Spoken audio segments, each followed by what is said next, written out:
ஒரு பக்கம் சாரதாவுமே ரொம்பவே பிடிவாதமா என்னோட சொந்த வீட்டுக்கு தானே போவேன், இதுக்கு மேல இந்த ஊர்லயும் வாடகை வீட்லயும் இருக்கிற எந்த ஒரு விருப்பமும் எனக்கு கிடையாது அப்படின்ற மாதிரி ரொம்பவே கட்டளையிட்டா சொல்லிடுறாங்க. ஆனா இந்த விஷயத்தை ஏத்துக்காத கங்கா, காவேரி, யமுனா இவங்க எல்லாருமே ரொம்பவே டென்ஷன் ஆகுறாங்க. நான் சொல்றதை கேளுமா, நம்ம இந்த ஊர்ல இருக்கிறதா நல்லது, நீங்க பேசாம எங்க வீட்டுக்கு வந்துருங்கன்னு சொல்லி யமுனா சொல்லிட்டு இருக்காங்க. அப்ப யமுனாக்கு பதிலடி கொடுக்குற மாதிரி இங்க சாரதாவுமே, நீயே அந்த வீட்டுல ஏதோ ஏனோ தானே இருந்துகிட்டு இருக்க, இப்ப நான் அங்க வந்து எப்படி இருக்க முடியும் அப்படின்ற மாதிரி ரொம்பவே கோபத்தோட கேட்கறாங்க. கேட்டு அங்கிருந்து கிளம்பிடுறாங்க.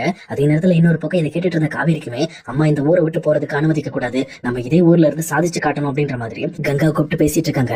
அப்ப இதை கேட்டுட்டு இருக்க கங்காவுமே, நீ கவலைப்படாத காவேரி, நான் அம்மாட்ட பேசுறேன், அது மட்டும் இல்லாம இப்ப நம்ம ரொம்ப நேரம் பேசிட்டு இருந்தா அம்மா சந்தேகப்படுவாங்க, நான் பாத்துக்கிறேன், நீ ஃப்ரீயா விடு அப்படின்ற மாதிரி இந்த பக்கம் வந்து கங்காவுமே காவேரியை சமாதானப்படுத்திட்டு அங்க இருந்து கிளம்புறாங்க. ஆனா அதே நேரத்துல இந்த பக்கம் காவேரியுமே ஒரு நிமிஷம் விஜயை பத்தி யோசிச்சுட்டு டக்குனு இந்த பக்கம் மொட்டை மாடியை திரும்பி பாக்குறாங்க. ஆனா இங்க அவங்க யோசிச்ச மாதிரி இந்த பக்கம் விஜயுமே காவேரியை பார்த்து நின்னுகிட்டு ரொம்பவே ஃபீல் பண்ணி அழுதுகிட்டு இருக்காங்க. இதை பார்த்தோன்னே இந்த பக்கம் காவேரிக்கு விஜய் மேல பழைய லவ் வர ஆரம்பிக்குது. சொல்லப்போனா ரொம்பவே ஃபீல் பண்ணி நான் தப்பு பண்ணிட்டணும் அப்படின்ற மாதிரி தன்னோட மனசுக்குள்ளே யோசிச்சுக்கிட்டு அவங்களையும் மீறியே இந்த பக்கம் விஜய் கிட்ட பேசுறதுக்கும் அவங்க கிட்ட போறதுக்கும் ட்ரை பண்றாங்க. ஆனா இந்த விஷயத்த பார்த்துட்டு இருந்த கங்காவுமே இதை இப்படியே விடக்கூடாது, நம்ம நிறுத்தணும்னு சொல்லிட்டு இந்த பக்கம் காவேரியோட கையை பிடிச்சி நீ முதல்ல உள்ளவா அப்படின்ற மாதிரி காவேரியோட கையை பிடிச்சி எழுதிட்டு இருக்காங்க. ஆனா காவேரியுமே இங்க விஜயை பாக்குறத நிறுத்தவே இல்லை. ஆனா இன்னொரு பக்கம் இங்க விஜயுமே, காவேரி காவேரி ஒரு நிமிஷம் நில்லு, நான் உங்ககிட்ட பேசணும் அப்படின்ற மாதிரி அவருமே மேல இருந்து கத்திக்கிட்டு இருக்காரு. ஆனா கங்காவுமே அது எதையுமே கேட்காம காவேரி பிடிச்சு அங்கிருந்து உள்ள எடுத்துட்டு போயிடுறாங்க. அதே நேரத்துல உள்ள போனதுக்கு அப்புறம் இங்க பாரு, இந்த மாதிரி தேவையில்லாத வெள்ளம் வச்சுக்காது அப்படின்ற மாதிரி இங்க காவேரியை மிரட்டிட்டு கங்காவுமே அங்க இருந்து கிளம்பிடுறாங்க. அதே நேரத்துல இன்னொரு பக்கம் இங்க யமுனாவுமே நிவின் கிட்ட போயிட்டு நடந்த விஷயத்த பத்தி பேசிட்டு இருக்காங்க. அப்ப இதை கேட்ட நிவினுமே இங்க யமுனாவை பார்த்து, நீங்க ரொம்பவே அவசரப்பட்டுட்டீங்க, சொல்லப்போனா விஜய் உண்மையிலுமே வந்து காவேரியை லவ் பண்ணிட்டு இருக்காரு, அந்த விஷயம் எனக்கு தெளிவாவே தெரியும் அப்படின்ற மாதிரி சொல்றாங்க. ஆனா இதை கேட்டு இருக்க யமுனாவுமே, இங்க பாருங்க நிவின், உங்களுக்கு தான் விஜய் பத்தி தெரியல, அவர் வந்து இந்த மாதிரி கங்கா அக்காவை வெளியே அனுப்புறதுக்காக தான் எல்லா வேலையும் பண்ணிட்டு இருக்காரு, சொல்லப்போனா அவர் லைஃப்ல வெண்ணில வந்ததுக்கு அப்புறம் ஃபுல்லாவே சேஞ்ச் ஆயிட்டாரு அப்படின்ற மாதிரி சொல்றாங்க. ஆனா இதுக்கு ஆப்போசிட்டா இன்னொரு பக்கம் நிவினுமே, இங்க பாருங்க உங்களுக்கு விஜய் பத்தி தெளிவா தெரியாது, நானுமே இந்த விஷயத்த பத்தி விஜய் கிட்ட பேச போனேன், அப்போ விஜய் வந்து ரொம்பவே தெளிவா எனக்கு இதை வந்து எடுத்து சொன்னாரு. இங்க பாருங்க, நான் இனிமேல் காவேரியை விட்டு பிரியற எந்த ஒரு எண்ணமும் எனக்கு கிடையாது, அது மட்டும் இல்லாம இனிமேல் காவேரியோட லைஃப்குள்ள நீங்களும் வரக்கூடாதுங்கிறதுக்காக தான் ஒன்னே எனக்கு கல்யாணம் பண்ணி வச்சாரு. நம்ம கல்யாணம் எப்படி நடந்துச்சுன்னு நினைக்கிறேன், சொல்லப்போனா நம்ம கல்யாணத்துக்கு ஒரு நாளைக்கு முன்னாடி தான் அவர் இந்த விஷயம் எல்லாத்தையுமே என்கிட்ட டீல் பண்ணி பேசி முடிச்சாரு. அதுக்கப்புறம் தான் நானுமே சரி உன்னோட அவசரத்தை புரிஞ்சுக்கிட்டு வேற வழி இல்லாம நான் உன்னை கல்யாணம் பண்ணிக்கிட்டேன். அதே நேரம் விஜயுமே ரொம்பவே ஃபோர்ஸ் பண்ணி நம்ம ரெண்டு பேருக்கும் கல்யாணம் பண்ணி வச்சதுக்கான முக்கியமான காரணமே மறுபடியுமே காவேரியோட லைஃப்குள்ள நான் போகக்கூடாது, என்னால எந்த ஒரு தொந்தரவும் வரக்கூடாதுங்கிறதுக்காக தான் விஜய் அப்படிப்பட்ட முடிவு எடுத்தார் அப்படின்ற மாதிரி சொல்றாங்க. ஆனா இதை கேட்டுட்டு இருக்க யமுனாவுமே மறுபடியுமே இந்த பக்கம் நிவினோட பேச்சை நம்பாம, இங்க பாருங்க அதெல்லாம் முதல்ல அதெல்லாம் எப்பவும் நடந்தது, ஆனா இப்ப என்ன நடந்துட்டு இருக்கு தெரியுமா, இப்போ வீட்டுக்கு வெண்ணிலா வந்ததுக்கு அப்புறம் வேற வழியே இல்லாம அவங்களுமே இப்ப வெண்ணிலாக்காக தான் காவேரி அக்காவை வெளியில அமைச்சிருக்காங்க. அப்ப அவர் வந்து அந்த விஷயத்த பயன்படுத்திக்கிட்டாரு அப்படின்ற மாதிரி இங்க யமுனா சொல்லிட்டு இருக்காங்க. அதே நேரத்துல இன்னொரு பக்கம் நிவினுமே, நீ சொல்றதை என்னால ஏத்துக்கவே முடியாது அப்படின்ற மாதிரி சொல்றாங்க. அப்ப நிவினோட வாய் அடைக்கிற மாதிரி இங்க யமுனாவுமே, இங்க பாருங்க நீங்க கூட தான் காவேரி அக்காவை விரும்பிட்டு இருந்தீங்க, ஆனா இன்னுமே வந்து காவேரி அக்கா உங்க மனசுல இருக்கதானே செய்றாங்க, ஆனா அவங்க உங்களுக்கு கிடைப்பாங்க அப்படின்ற ஒரு வாய்ப்பு கிடைக்கிறப்போ அதே நேரம் உங்களுக்கு சாதகமான ஒரு அக்ரிமெண்ட் இருந்துச்சுன்னா நீங்களுமே அதை தானே என்கிட்ட செய்வீங்க அப்படின்ற மாதிரி இந்த பக்கம் யமுனா கரெக்டா பிடிக்கிறாங்க.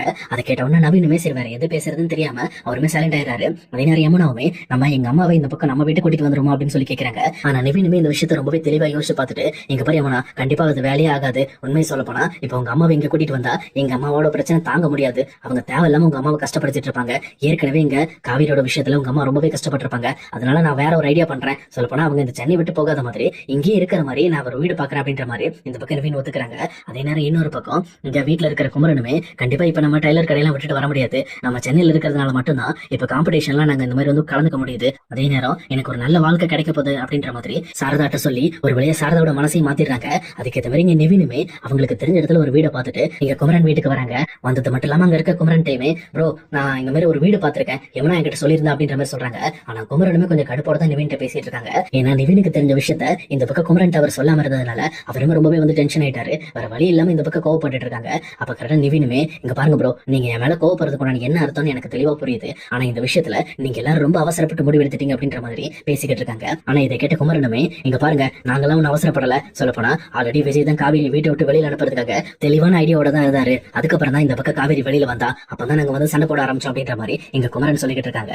ஆனா இன்னொரு பக்கம் இங்க நிவினுமே, இங்க பாருங்க நீங்க தப்பா புரிஞ்சிட்டு இருக்கீங்க, கண்டிப்பா விஜய் வந்து இங்க காவேரியை ரொம்பவே லவ் பண்ணிக்கிட்டு இருக்காரு, நீங்க அவசரப்பட்டு இது எல்லாத்தையுமே கெடுத்துட்டீங்க, கொஞ்ச நேரம் நீங்க வெயிட் பண்ணிருந்தீங்கன்னா விஜய் ஏதாவது சர்ப்ரைஸ் கொடுக்கறதுக்காகவோ இல்ல வேற ஏதோ ஒரு விஷயத்த காவேரிக்கு கிஃப்டா கொடுக்கறதுக்காக கூட இப்படி பண்ணிருக்கலாம், எந்த விஷயமும் நீங்க முழுசா தெரியாம நீங்க சம்பந்தம் இல்லாம இந்த பக்கம் காவேரியை பிரிச்சிட்டீங்க அப்படின்னு சொல்லி பேசிட்டு இருக்காங்க. அதே நேரத்தில் இன்னொரு பக்கம் குமரனோட மனசுல ரொம்பவே டென்ஷன் ஆக ஆரம்பிக்குது. சொல்லப்போனா நான் தொலைச்ச பணத்துக்காக தான் இப்ப காவேரி இன்னைக்கு விஜய் கிட்ட வாழ்க்கையை தொலைச்சிட்டு வந்து நிக்கிறா, சொல்லப்போனா இதுக்கு நீங்க விஜய்க்கு சப்போர்ட் பண்றீங்களா ப்ரோ அப்படின்ற மாதிரி இங்க நிவினை பார்த்து கேட்கறாங்க. அப்ப நிவினுமே விஜயுமே இங்க பாருங்க, நான் விஜய்க்கு சப்போர்ட் பண்ணி பேசணும்னு எந்த ஒரு அவசியமே எனக்கு கிடையாது. அவங்களுக்குள்ள இருக்க ரிலேஷன்ஷிப் ரொம்ப ஸ்ட்ராங்கா இருக்கு அப்படிங்கறத நான் வந்து ஏற்கனவே புரிஞ்சுக்கிட்டேன். அந்த ஒரு காரணத்துக்காக தான் நான் பேசுறேன் அப்படின்ற மாதிரி சொல்றாங்க. அதே நேரம் இங்க சாரதா வீட்டுல இருக்கிற பொருள் எல்லாம் ஏத்துறதுக்கு இங்க நிவின் ஏற்கனவே வர சொன்ன வண்டியுமே வந்துருது. அந்த வண்டி வந்ததுக்கு அப்புறம் சரி ஓகே, இந்த பிரச்சனை பத்தி நம்ம அப்புறம் பேசிக்கலாம் அப்படின்னு சொல்லிட்டு எல்லாருமே அங்க இருக்கிற எல்லா பொருட்களையும் ஏத்திக்கிட்டு இருக்காங்க. இதை பார்த்துட்டு இருக்கிற இங்க தாத்தாவும் பாட்டியும் ரொம்பவே வருத்தப்பட ஆரம்பிக்கிறாங்க. அப்ப உண்மையிலுமே வந்து இந்த பக்கம் சாரதா இந்த வீட்டை காலி பண்ணி போறா. அப்ப இனிமேல் வந்து நம்ம பேரனோட வாழ்க்கை என்ன ஆக போதோ தெரியல அப்படின்னு சொல்லி அவங்க 2 பேரும் ரொம்பவே பயந்துகிட்டு இருக்காங்க. அதே நேரத்துல இங்க யதார்த்தமா வெளியில வந்த விஜயுமே இந்த பக்கம் வந்து காவேரி வீட்டுல இருந்து அந்த பொருட்கள்லாம் எடுக்கிறத பார்த்துட்டு ரொம்பவே டென்ஷன் ஆகுறாரு. அந்த டென்ஷனோட இந்த பக்கம் வந்து வேக வேகமா கீழே இறங்கி வராரு. அப்ப தாத்தாவும் இந்த பக்கம் விஜய் தடுக்கிறதுக்காக ட்ரை பண்ணாலும் ஆனா விஜய் யார் பேச்சுமே கேட்கற மாதிரி தெரியல. அவருமே அடிச்சு பிடிச்சு ஓடி வந்து இந்த பக்கம் குமரன்ட்ட, எதுக்காக இந்த வீட்டை காலி பண்றீங்க? நீங்க எதுக்காக காவேரியை என்கிட்ட இருந்து பிரிக்கணும்னு நினைக்கிறீங்க? நீங்க என்ன நினைச்சாலும் சரி, கண்டிப்பா நான் காவேரியை விட மாட்டேன், காவேரி என் கூட தான் இருப்பா அப்படின்ற மாதிரி எங்க விஜயுமே பயங்கரமா சத்தம் போட ஆரம்பிக்கிறாரு. ஆனா இதை பார்த்துட்டு இருக்கிற குமரனுமே எங்க விஜய் கிட்ட போயிட்டு, முதல்ல நீ பண்ற வேலையெல்லாம் பண்ணிட்டு கடைசி நிமிஷத்துல வந்து இப்ப நல்ல மாதிரி நடிக்கிறியா, காவேரிக்காக தான் இதெல்லாம் பண்றான்னு சொல்லி எங்க கிட்ட நடிச்சுக்கிட்டு இருக்கே அப்படின்ற மாதிரி குமரனுமே கோவப்பட ஆரம்பிக்கிறாங்க. ஆனா அதே நேரத்துல இன்னொரு பக்கத்துல இருக்க நிவினுமே, குமரன் ஒரு நிமிஷம் அமைதியா இருங்க அப்படின்ற மாதிரி குமரனை காம் பண்றாங்க. ஆனா அதே நேரத்துல இங்க யாருமே எதிர்பார்க்காத மாதிரி சாரதா வந்துட்டு ரொம்பவுமே கோபத்தோட இங்க விஜயை பார்த்து, நீ முதல்ல இங்க இருந்து கிளம்பியா, முதல்ல சொல்ல போனா உன்னாலதான் என் குடும்பமே அழிஞ்சு போச்சுடா, என் பொண்ணோட வாழ்க்கை கெட்டு போச்சு, இதுக்கு மேல நீ என் பொண்ணை பாக்குறதோ இனிமேல் எங்க வீட்டுக்கு வர்றதோ எந்த வேலை இருக்கக்கூடாது அப்படின்ற மாதிரி ரொம்பவே கோபத்தோட பேசிட்டு இருக்காங்க. அப்ப எங்க விஜயுமே, இங்க பாருங்க நீங்க தப்பா புரிஞ்சுட்டு இருக்கீங்க, நான் அப்படி கிடையாது, நான் உண்மையிலுமே காவேரியை விரும்பிக்கிட்டு இருக்கேன், தயவு செஞ்சு காவேரி என்கிட்ட விட்டுட்டு போயிடுங்க, இந்த மாதிரி என்னையும் காவேரியும் பிரிக்கணும்னு நீங்க முடிவு பண்ணாதீங்க அப்படின்ற மாதிரி இங்க விஜயுமே கோவப்பட ஆரம்பிக்கிறாங்க. அப்ப வேற வழியே இல்லாம நிவினுமே, விஜய் ஒரு நிமிஷம் இருங்க, அவசரப்படாதீங்க, நீங்க ரொம்பவே கோவப்படுறீங்க, இந்த மாதிரி வந்து பெரியவங்க கிட்ட இப்படி பேசாதீங்க அப்படின்ற மாதிரி விஜய் கண்ட்ரோல் பண்றாங்க.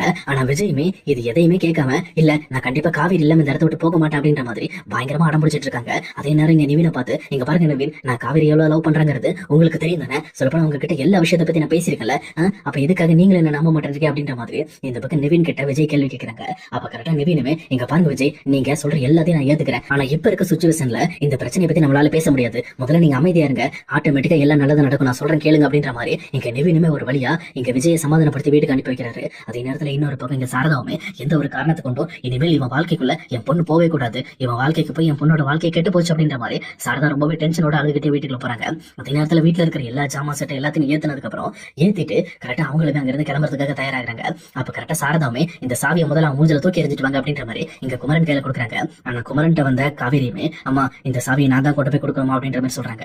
இதை கேட்ட உடனே இந்த பக்கம் வந்து சாரதாக்கு ரொம்பவே கோபம் வர ஆரம்பிக்குது. ஆனா இங்க சாரதா கிட்ட ரொம்பவே தெளிவா புரிய வைக்கிறதுக்கு காவேரியுமே, இங்க பாருங்கம்மா, என் வாழ்க்கையில இனிமேல் விஜய் வேண்டாம் அப்படிங்கறத நீங்க சொன்னாலும் அவர் கேட்க மாட்டாரு, நான் தான் சொல்லணும், அதை நான் சொல்லிடணும், இனிமேல் என் லைஃப்குள்ள வராதீங்க, என்ன டிஸ்டர்ப் பண்ணாதீங்க அப்படின்ற மாதிரி நான் அவர்கிட்ட பேசிட்டேன்னா அவர் எந்த ஒரு காரணத்தை கொண்டும் என்ன டிஸ்டர்ப் பண்ண மாட்டாரு, தயவு செஞ்சு எனக்கு அனுமதி கொடுங்க அப்படின்ற மாதிரி சொல்றாங்க.